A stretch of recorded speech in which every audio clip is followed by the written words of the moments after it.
네, 안녕하세요. 벌써 봄입니다. 2019년 4월. 뭔가 설레이는 무엇이 있지 않을까, 좋은 소식이라도 들리지 않을까 상당히 기대되는데요. 오늘 설레는 분들을 모셨어요. 우리가 가장 스토리가 많은 곳 하면 어느 곳이 있을까요? 예, 부동산에서는 가장 많은 스토리가 있는 곳이 바로 용산입니다. 네, 용산에 봄같이 설레이는 분들 한번 소개해드릴까 하는데요. 굉장히 귀한 분들을 모셨습니다. 이분들 한번 소개 들어볼까 하는데요. 지금은 그냥 편하게 제가 닉네임을 불러드릴 텐데요. 아마 소개들 해주실 겁니다. 용산에서 이태원, 굉장히 유명하지요. 핫한 곳이기도 한데요. 그곳에 걸맞은 멋진 분이십니다. 용산의 젖소님. 안녕하세요. 반갑습니다. 이태원에서 일하고 있는 장혁남입니다. 반갑습니다. 이번에는 이태원 하면 후암동 하면 또 봄에 어울리는 핫플레이스가 상당히 많습니다. 이곳에 호랑이님이 한 분 계신데요. 한번 호랑이님 만나보시겠습니까? 네, 안녕하세요. 후암동에서 부동산을 영위하고 있는 조정일이라고 합니다. 너무 어색해 하시는데 정말 선수들이시거든요. 근데 선수들이 원래 겸손하십니다. 몸으로 뛰다 보니까 이분들은 가장 큰 특징, 몸으로 뛴다. 우리가 부동산에서는 가장 중요한 게 현장 답사거든요. 몸으로 뛰시느라고 이런 자리들이 어색하시긴 한데요. 그래도 한번 우리가 풀어보지요. 요즘 용산 굉장히 궁금합니다. 용산 한마디로 말하면 저는 잠용이라고 부릅니다만, 잠용. 예, 잠자는 용. 잠용이라고 하기에는 시간이 좀 지났죠? 그런가요? 제가 너무 또 뒷북을 치나 봅니다. 그러니까 예전에는 용산이 다 좋은 거는 누구나 다 알고 있었던 건데 대체 언제 되냐? 그렇죠. 너 용산 좋은 건 알겠는데 도대체 언제 되냐? 그게 화두였는데 지금 이제 삽뜨는 데가 등장을 했고 용산역 전면구역 같은 경우는 레미안 같은 경우는 뭐 완공돼서 입주까지 끝난 상태라서 거기 용산역 전면구역에 관한 그 개발 계획들도 삽뜬다는 얘기가 나왔기 때문에 잠용이라고 하기에는 좀 늦은 감이 있고요. 새끼용? 네, 우리 젖소님은 어떻게 생각하십니까? 청소년용 이 정도는 되지 않을까? 한마디로 용산을 말한다면? 이렇게 비교를 하는 게 좋지 않을까요? 네. 저 개인적으로는 얼마 전에 이제 우리 북한의 이제 최고 거기 계신 분하고 그다음에 이제 미국의 최고 계신 분하고 이제 만난 데가 베트남 아니겠습니까? 근데 베트남 하면 이제 잠재력이 크다라고 얘기를 하잖아요. 왜냐하면 인구 구성으로 봤을 때 나이가 20대 초반 정도 평균 나이가 이렇게 되니까 앞으로 많은 기간 동안에 발전할 수 있는 기회가 되게 많다라고 얘기를 하거든요. 그래서 용산 같은 경우에는 앞으로의 발전성이 굉장히 기대가 된다라고 얘기를 많이 하잖아요. 그래서 저는 그 동감을 합니다. 그런데 이제 그 잠용이라는 얘기는 숨어 있다라는 얘기잖아요.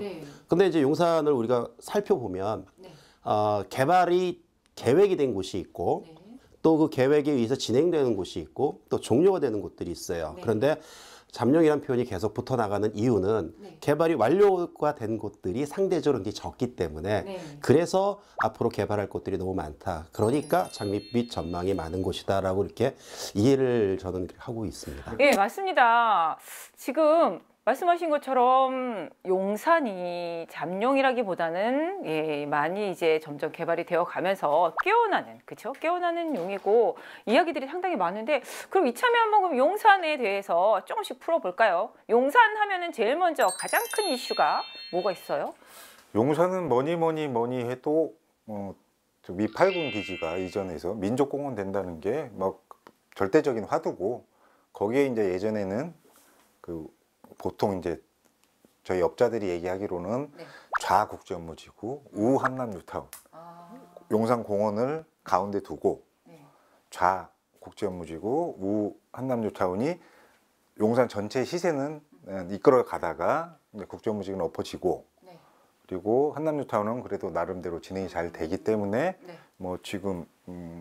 지금은 대출 규제가 좀 묶여서 그렇지만 엄청 거래량이 많았고 잘 돌았었죠. 그러니까 제가 정리를 해드리는 것이 빠를 것 같아요. 네. 이렇게 정리를 하는 게 맞죠. 용산하면 이제 가장 생각나는 게 남산 아래에 있는 우리가 미군 기지, 네. 미군 기지가 이제 평택으로 이전을 했잖아요. 그러면서 그게 공원으로 만들어진다고요. 자, 공원을 중심으로 공원이 만들어진다라는 것은 아마 이제 미국의 뭐 센트럴파크하고 많이 비교를 하거든요. 네.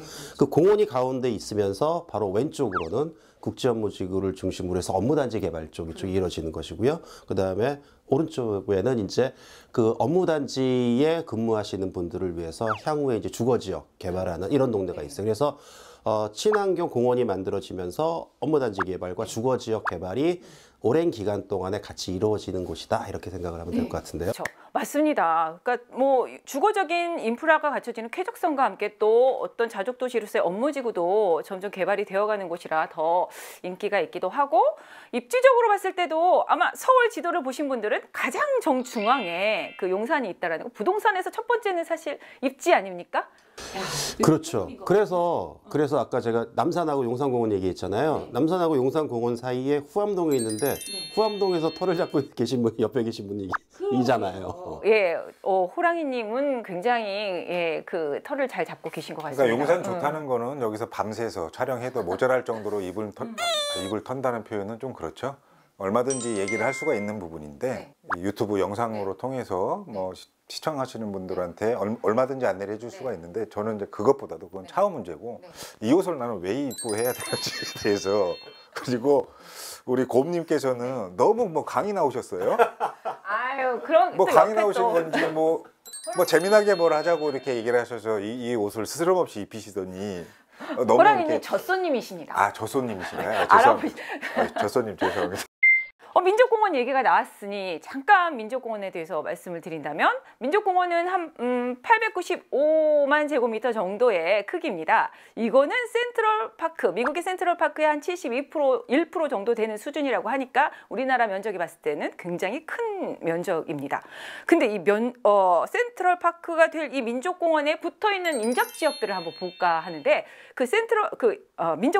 민족공원에 그 인접해 있는 지역이 아마 그 이태원, 그 다음에 후암동, 그 다음에 그 서빙고 쪽인 것 같습니다. 맞나요? 서빙고동, 그러니까 이제 완전 인접지로 따지면 그렇게 보는데 보통은 이제 큰 덩어리로, 그러니까 땅 덩어리를 봤을 때는 남양에서 북쪽에서 남양으로 땅을 바라보는 게 후암동 그 라인이고, 남영동이 일부 있고, 그다음에 이제 한강로가 이제 인접돼 있는 거고요. 근데 이제 큰 틀로 봤을 때 이제 이쪽 그 민족공원을 땅덩어리 남쪽에 봤을 때는 동부이촌동도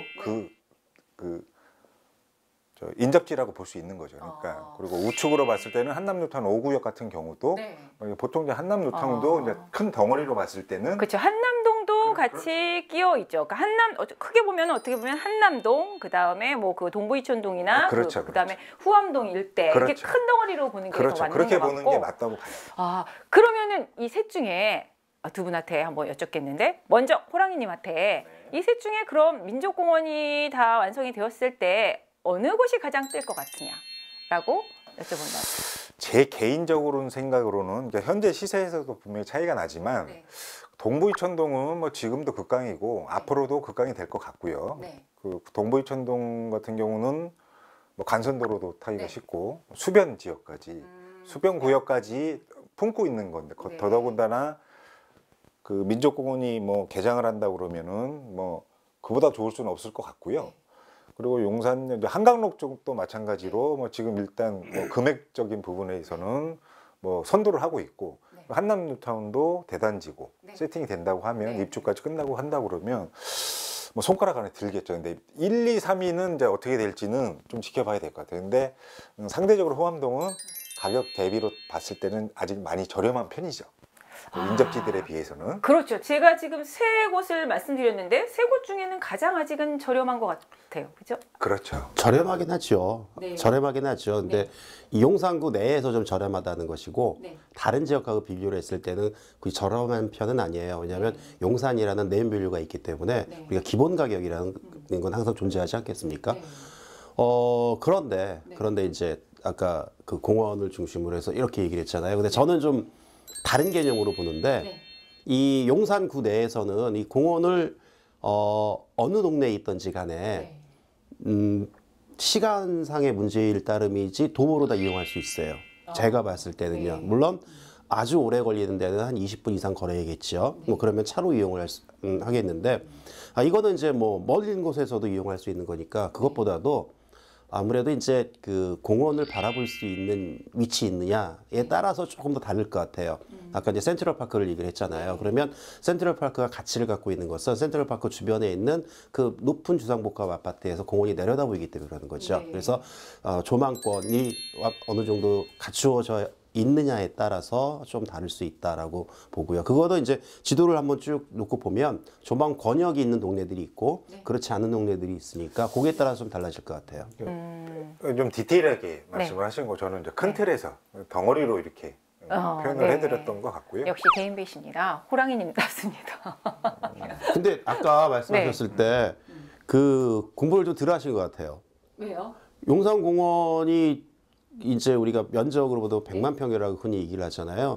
근데 이제 거기에는 공원화되는 곳이 있고 그렇지 않고 존치화되는 곳도 있잖아요. 네, 그렇죠. 그 이런 것들을 다 빼니까 한 85만 평 정도 되는데 그 안에서는 또 그렇게 들어가요. 전체 부지를 85만 봤을 때. 평이라고 한다면 사람들이 이제 와닿지가 않아요. 그 우리가 비교를 하면 아이들 있는 우리 가족 단위 구성원들이 공원을 많이 놀러 가잖아요. 그럼 제일 많이 가는 곳들이 이제 우리가 서울숲이라고 들어보셨죠? 서울에서. 서울숲이 한 30만 평 되거든요. 근데 30만 평에 비해서 85만 평이면 몇 배가 큰 거잖아요. 북서울 숲도 많이 가죠? 거기는 이제 엄밀히 얘기하면 공원이라고 얘기하기 좀 어렵죠. 왜냐하면 주변에는 산이잖아요, 산. 그렇죠.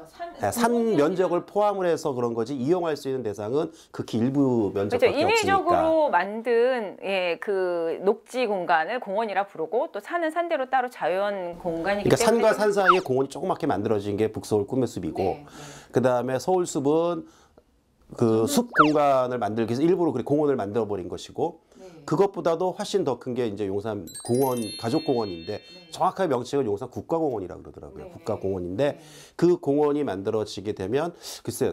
대한민국에서는 그 공원보다 더 큰 공원이 만들어질 것인가? 절대 그렇지 않을 것이라고 보여지고요. 그런 것들을 이제 아까 말씀을 안 하신 것 같아서 제가 살짝. 이거 뭐 이런 얘기를 해도 되나? 우리가 살아생전에 못 볼 수도 있지 않을까요? 완전 괜찮아요. 근데 지금 제가 용산구청에 들어가 봐서 자료실을 좀 가봤더니 우리가 무슨 사업을 하기 전에는 항상 예비 타당성 조사라는 거를 하잖아요. 그게 지금 3월부터 들어가기 시작해서 한 24개월 정도 다른 지역들은 이제 용산구의 다른 지역들은 보통 한 1년이 안 되게 이제 그 조사를 하는데 용역을 줘서 하잖아요, 보통. 근데 공원 쪽은 한 24개월 정도의 조사 기간만 든다고 하더라고요. 그래서 벌써 이거는 3월, 4월에 들어가기로 되어 있기 때문에 진행은 되고 있어요. 국가공원 같은 경우는 있잖아요. 예전부터 그 특별법에 의해서 만들어졌잖아요. 네, 그렇죠. 그 계획에 의해서 지금 미군이 이전이 된 것이고 지금 토양 정화 작업을 하고 있는 걸로 제가 알고는 있는데 그게 면적이 크다 보니까 한꺼번에 개장을 하는 게 아니라 최종 마지막 우리가 이제 그 개장을 하기 위한 게 아니라 공원 조성이 끝나는 시점은 2030년 이후로 돼 있지만 그 전에 부분 개장이라는 게 잡혀 있잖아요.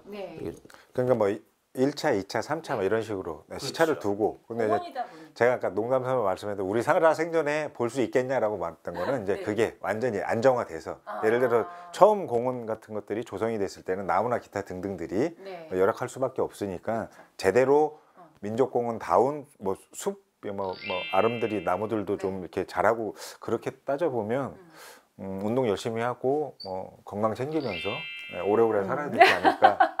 맞습니다. 다 오래 개인적으로는 살아야죠. 우스갯소리로 그렇게 맞습니다. 손님들한테도 웃으면서 그렇게 말씀을 드리죠. 네, 맞습니다. 그러면 본인들도 뭐 일정 부분은 뭐 인정하는 부분. 맞아요. 그러면은 좀 요게 우리만의 팁으로 민족공원이 뷰가 가장 잘 보이는 동네 위치가 어디쯤일까요? 이거 우리끼리만. 민족공원이 좀 뷰가 가장 잘 보일 만한. 일단은 높이가 중요하겠죠. 용적률에 따라 다를 텐데 그거는 글쎄 아무래도 한강로 쪽이 낫지 않을까요? 그렇죠. 일단 한강로 쪽은 주상복합 아파트 위주로 만들어지니까 기본 층수가 거의 40층 가까이 되잖아요.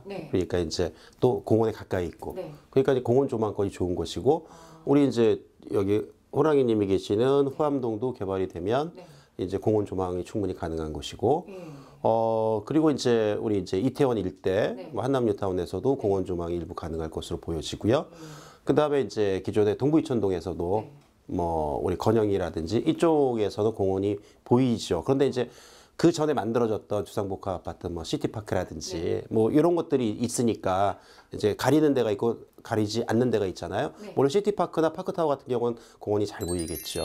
뭐 이렇게 이제 가까이 있는 것들이 아무래도 잘 보이지 않을까 이렇게 생각이 들지 않겠습니까? 네, 그렇죠. 그러니까 우리가 한강 조망도 보면은 조망이 되고 안 되고가 작게는 1억에서 뭐 큰 뭐 아파트들 같은 경우는 8억까지도 조망권이라는 것이 프리미엄이 붙는데 지금 뭐 민족공원 같은 경우에도 그렇게 조망권이 되는 곳들을 좀 주시해서 보신다고 하면은 미리 선점해서 뭐 보신다고 하면은 나중에 그 프리미엄이 붙지 않을까라는 좀 생각도 들고. 그리고 또 이제 그러니까 깊게 생각해야 되는데 저희들은 이제 좋아질 거라고 막 얘기를 하잖아요. 그 저소님도 그렇고 핑크님도 그렇고 저도 그렇게 얘기를 하는데 사실은 걔가 진짜로 완전히 세팅되고 났을 때 파급력은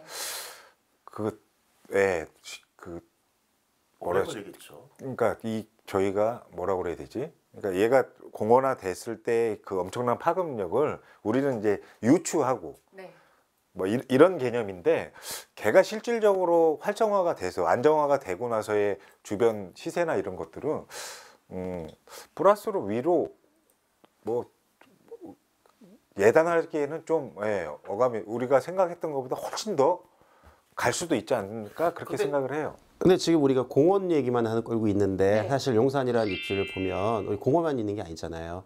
이제 어느 위치에서나 남산도 보이고 공원도 보이고 또 한강변 쪽에 있는 데들은 한강도 보이고 그러다 보니까 이제 그래서 입지가 좋다라고 얘기를 하잖아요. 그래서 그 세 개가 다 보인다라고 한다면 어느 정도 가치를 가질 것인가 그것도 한번 저도 궁금하긴 해요. 실제 그러네요. 만들었을 때. 한강뷰 하나만 보여도 그렇게 몇 억씩 프리미엄이 왔다 갔다 하는데 지금 용산이라는 지역은 우리나라의 랜드마크가 되는 지금 뭐 남산도 보이고 그리고 한강도 보이고 그다음에 민족공원도 보인다 그러면은 최고의 탑이 될 수도 있는 위치네요. 역시 얘기를 또 이제 받아서 가면 이제 얼마 전에 이제 그 신문 기사 보니까 그 강남 상권이 광화문 상권한테 밀렸더라고요.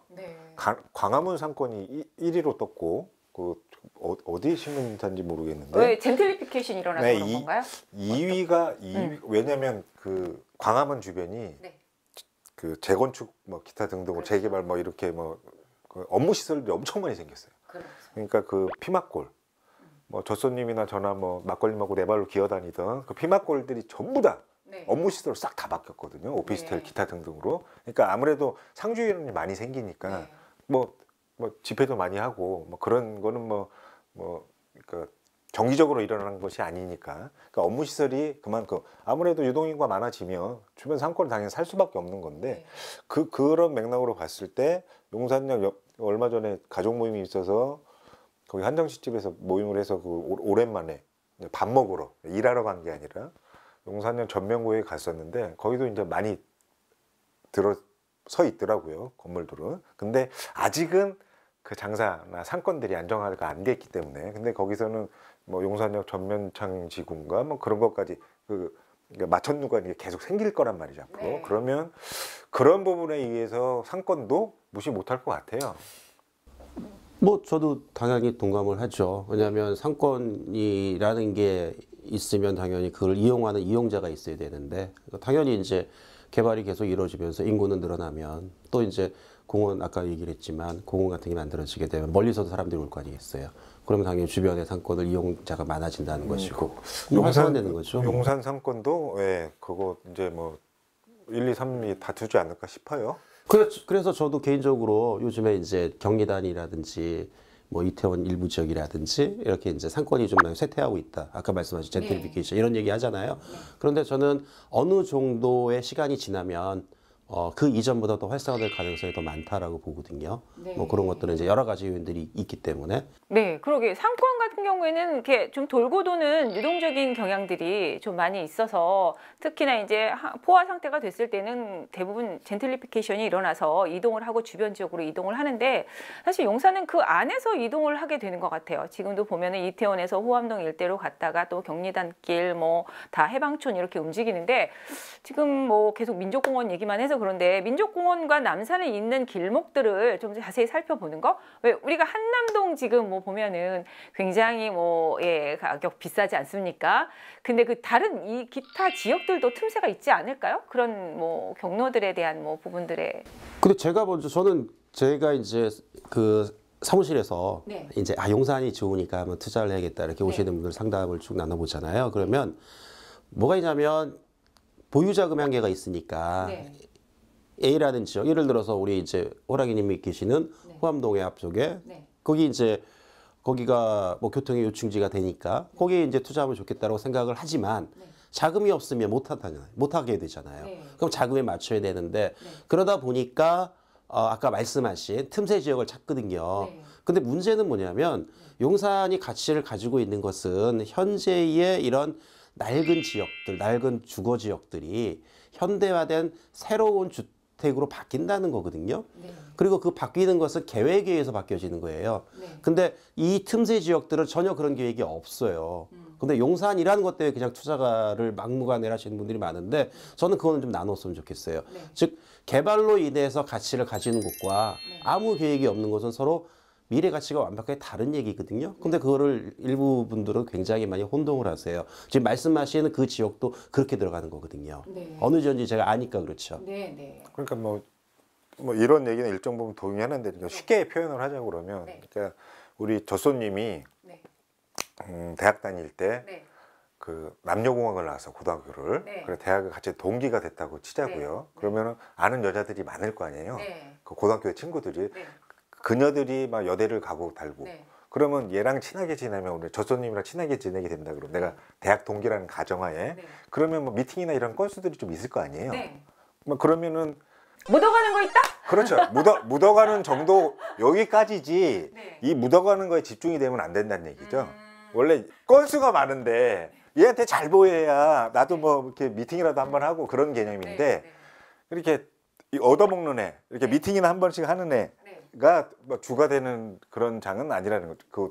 뭐 주객이 전도 그러니까 좀 되면 안 된다. 뭐 시청자분들이 좀 알아듣기 쉽게 얘기를 하자 그러면 그러니까 예를 들어 부자 옆에 있어서 뭐 이렇게 좀 뭐 떡고물을 좀 이렇게 주워 먹는 그런 개념이지 그렇다고 여기에 집중을 하면 안 된다는 거예요. 그냥 떡고물은 떡고물인 거고 그래도 있는 애 있을 것 같은 애 네. 쉽게 말하면 뭐 개발 계획이 확정됐다거나 네. 뭐 기타 등등. 근데 이제 보통 요 떡고물들을 네. 틈새 시장이라고 네. 이제 주력해서 미는 네. 뭐 물이라고 표현을 해야 되나 그런 사람들은 그들의 논리로 따져 보면은 전부 다 개발이 된. 그러면 뭐 크게 확대를 한다 그러면 네. 서울 시내 개발 안 될 지역이 없는 거죠. 그러면 도정법에 의해서 그 절차에 의해서 진행돼야 되는 부분인데 그럼 서울시에서는 개발 안 될 지역이 없는 거예요. 네. 그러니까 너무 이 떡고물에 집중을 하면 네. 그런 우를 범하지 않을까라는 생각입니다. 그 이번에는 그러면 용산 또 하면은 우리가 알고 있는 뭐 서울역 일대 해서 뭐 중구의 그 복례동 일대에서 뭐 용산역 일대까지 뭐 한강대로 중심으로 해서 한강대로를 앞으로의 미래의 그 강남권의 테헤란로와 견주어서 얘기들을 많이 하더라고요. 그렇다고 하면은 그 일대 지역들 소식 궁금한데 어떻습니까? 글쎄, 그거는 그런 얘기 나온 지는 몇십 년 됐고요. 그거 한 20년 된 거 아닌가요? 그 얘기는 뭐 역사 뭐 광화문에서부터 그러니까 일종 지구 단위 계획 구역 한강로라는 말이 네. 지금 일종 지구 단위 계획 구역에 네. 이제 지금은 자초됐지만 국정무지구까지 포함돼요. 네. 그 라인인데 지금 이미 벌써 한강로 그러니까 원효대교 건너서 그 라인은 벌써 업무시설들 많이 들어서고 있고요. 네. 앞으로도 이제 들어설 거고. 네. 그러니까 아까도 뭐 얘기 와중에 그 상권 변화, 네. 광화문 상권이 뭐 1위 강남역 제꼈다고 네. 그런 맥락이랑 같다고 봐야 되겠죠. 근데 이제 그 마스터 플랜이라는 것이 네. 아주 장기로 보는 거기 때문에 네. 지금 당장에 피부로 느끼기에는 좀 그렇다고 봐야죠. 그렇죠. 마스터 플랜 얘기가 나와서 그런데 일단은 그 신도시급으로 간다라는 그 한강로 일대 주변들 보면은 재정비 촉진지구로 해서 재개발이 들어가는 곳도 있지만 또 해제된 곳도 있고 이런 분류들이 있는데 대부분 좀 요걸 약간 혼돈하시는 분들 많으시더라고요. 어디는 됐었는데 해제됐고 어디는 되어 있고 이런 부분에 대해서 예를 들면 또 이런 경우도 있었어요. 후암동 하면은 또 재정비 촉진지구로 해서 거기도 재개발 지역이다. 그런데 친구가 얼마에 샀다더라. 근데 나는 그 반값에 샀다더라. 근데 알고 보니 동호암동과 서호암동의 가격이 달랐던 거. 이런 식으로 상당히 혼돈이 가는 경우도 있던데. 그 정도를 혼동을 한다 그러면은 이런 표현을 해도 될까요? 안 될 것 같은데. 어떻게 나뉘어요? 어떻게 그러면? 모자라신 분들은 아니신가요? 그건 분명히 네. 동호암에는 개발 계획이 그러니까 예를 들어 영원히 안 된다고 보셔야 되고 그거는 고도 제한이 있기 때문에 그러니까 동호암 지역이라는 곳은 자체적으로 높이로 아파트가 지어진다 그러면 남산 조망을 다 가려요. 그러니까 정권 불문하고 서울시 한나라당 오세훈 시절이나 그때 등등이 그 남산 조망 가리지 말라. 그거는 정권 불문이라고 그러더라고요. 그리고 이제 서호암이라고 이제 개발 행위가 잡혀 있던 거는 서호암은 지대가 저쪽이 낮기 때문에 그 도로가 쪽에서는 높이 올라가도 강 건너서 조망했을 때 남산은 안 가리거든요. 근데 이제 동호암하고 서호암 개발 계획이 잡혀 있는 곳하고 안 잡혀 있는 곳하고 차이점을 몰라서 샀다는 거는 뭐라고 그래야 되지? 잘 모르면 발품이나 많이 팔든가 아니면 좀 더 공부를 했었어야 된다. 제대로 아는 아니면 사람 보는 눈을 안목을 키워서 제대로 된 부동산 중개업자를 만났으면 그런 일은 없었겠죠? 지금도 그런 사람이 있을까요? 조금만 공부하면 다 알 텐데. 아니 근데 아무것도 모르고 오는 사람들 많잖아요. 너무 커서 그래 기대감이. 아까 서우암은 투자를 하기엔 돈이 너무 많이 들고, 근데 동호암은 상대적으로 투자 금액이 작으니까 여기도 이제 시간이 지나면 개발되겠지 이렇게 생각하는 거겠죠, 뭐. 그런 맥락이 아까도 말씀드렸듯이 서울 지역에 개발 안 될 적이 없죠. 당연하죠. 노후도나 그 접도율 그런 거 다 따지고 가서 그게 충족이 돼야 진행이 되는 건데 그렇게 개발 계획이 잡혀도 진행이 안 돼서 문제가 많이 되는 상황인데 나는 또 문제는 뭐냐면 예를 들어서 동호암이 개발된다 치자고요. 그러면 남산에 고도 제한이 있는 상황에서 그러면 3층, 5층 이상 못 올라간단 말이에요. 그러면 과연 개발 이익이 나올 것인가? 개발 이익이 안 나와요 절대적으로. 그럼 무슨 개발을 하냐고 거기. 왜 타운하우스로 개발한다는 무리들도 있잖아요. 그건 이상한 사람 이상하는 얘기야 그건. 근데 그런 거는 있지 않을까요? 일단 우리가 보면 서울역에 대한 어떤 그 교통 여건 좋아지는 건 아시잖아요. GTX A 노선이나 B 노선, 그다음에 용산의 GTX B 노선 이런 것들 인프라, 그다음에 한강대로 지금 계속 초고층들이 서고 있지 않습니까? 그러니까 저는 이렇게 보는 거예요. 아까 이제 제가 동호암이라고 하는 지역을 이제 관심 있는 분들은 아실 텐데 모르는 사람은 모른단 말이에요. 그런데 그 지역을 폄하하는 게 아니라 시각을 다르게 봐야 된다는 얘기죠. 그 지역을 개발되는 지역으로 바라보는 게 아니라 그 지역은 아까 말씀하신 것처럼 서울역에 가까이 있고 교통편의성이 증대되고 그다음에 주변에 개발 노재가 많다 보니 그렇게 되면서 아파트가 만들어지고 그러면 그 인근의 아파트들은 굉장히 고가잖아요. 근데 상대적으로 굉장히 저가란 말이에요. 그러면서 임대가 잘 나가는 동네라고요. 그 동네는 지리적 위치가 좋으니까 임대가 잘 나가는 임대가 잘 나간다는 얘기는 몸값에 비해서 월세가 잘 나온다는 얘기예요. 그러니까 바라보는 시각이 개발 논리로 보는 게 아니라 월세를 잘 받는 수익형 부동산 이렇게 시각을 다르게 보면 되는데 그거를 시각을 이제 자기가 보고 싶은 대로만 바라보니까 그게 이제 우리가 투자 논리하고는 안 맞는다라는 얘기를 하는 거죠. 그렇지 않아요? 그러니까 이제 호암동 얘기가 나와서 이제 동호암 1구역이라고 누가 라인을 그려서 인터넷에 오픈하고 그래서 타운하우스로 주민 제한으로 개발하겠다고 그래서 이제 손님들한테 문의 전화가 오면 그냥 그 사기구역 말씀하시는 거예요. 그냥 농담 삼아서 이렇게 얘기를 하는데 그러니까 동호암 같은 경우는 신축이 지금도 진행이 가능하잖아요. 그래서 신축이 엄청 많이 지금 호암동 부동산들이 농담 삼아서 동호암은 자체 재건축 끝났다. 그래서 이제 예를 들어서 소규모 공원 같은 거 만들고 CCTV 같은 거 저거 해놓으면 이게 요즘 작게 간다는 뭐 그런 맥락으로 뭐 개발 다 끝났다고 그러는데 거기를 개발한다고 그러는 거에 혹해서 투자를 한 사람들도 많이 네. 있는 것 같아요. 그러니까 예를 들어서 10년 전에 완전 잘못 샀어. 네. 누군가한테 소위 말하는 눈탱이 맞아서 샀는데 그걸 못 털고 있었던 거예요. 네. 근데 이번에 그 어떤 무리들이 뭐 라인 그려놓고 그런 식으로 진행하고 나서 턴 사람들이 꽤 있다는 얘기죠. 그 사람들은 해야겠네요. 그 사람들은 뭐 10년 알턴니가 빠진 거고 산 사람들은 이제 점심 때 밥 먹을 때 소주 한 병씩 이제 드셔야 되는 상황이 발생할 확률이 많다는 얘기죠. 그러니까 사더라도 알고 사야 되는 거죠. 그러니까 네. 아까 조수님 말씀하셨듯이 뭐 서구암이 개발됐을 때 아파트가 짱짱이 가니 그 동네 그 양호한 빌라들이 그 금액이 있지는 않거든요. 네. 그 부분에 뭐 일정 부분의 차이, 네. 민족공원이랑 관련된 네. 그런 그렇죠. 이슈됐을 때의 그 네. 차이, 그리고 말씀하신 서울역 관련된 네. 네. 뭐 컨벤션 센터 올라가고 뭐 하루 유동인구 8만 명 기타 등등 하면 네. 거기서 오는 걸로 해서 네. 일정 부분의 그 양도 차이. 네. 그러니까 알고 사셔야 되는데 무조건 개발 논리에 혹해가지고 뭐 되지도 않는 건데 그렇게 혹세무민하는 그 사람들 얘기를 듣고 간절함이 있으니까 다들 또 용산이 좋다는 근데 얘기도 하고 그 얘기를 하니까. 믿어요 또 사람들이 다른 데서 다른 부동산에서 얘기를 하면 그 믿고 와. 그럼 희한하게. 조선님처럼 인상이 아주 좋은가 보네요. 뭔 소리를 해도 어머 얘는 사기 안 치래구나 이렇게. 저는 네, 정리를 해볼게요. 네. 정리를 하면 우리 이제 그 호랑이님이 계시는 후암동이 네.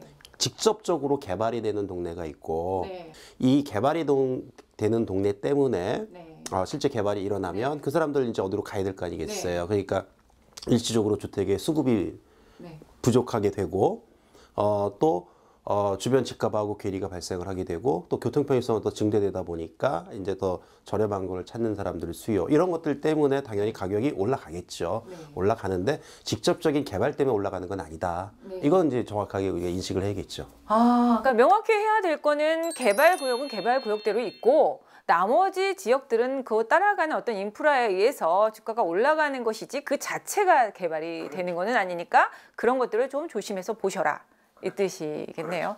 지역적인 위치로 봤을 때는 좋은 지역이다라고 했을 때는 사실 뭐 무시를 못할 지역이긴 해요. 근데 그쪽도 어떻게 변하긴 해야 되는 게 좀 더 저렴한 게 아니라 좀 더 작은 금액으로 투자할 수 있는 대안 지역을 찾다 보니까 그 지역이 꼽혔는데 우리 길게 갈 것이냐 짧고 굵게 갈 것이냐 이거 보통 사기를 친다는 부동산들이 살짝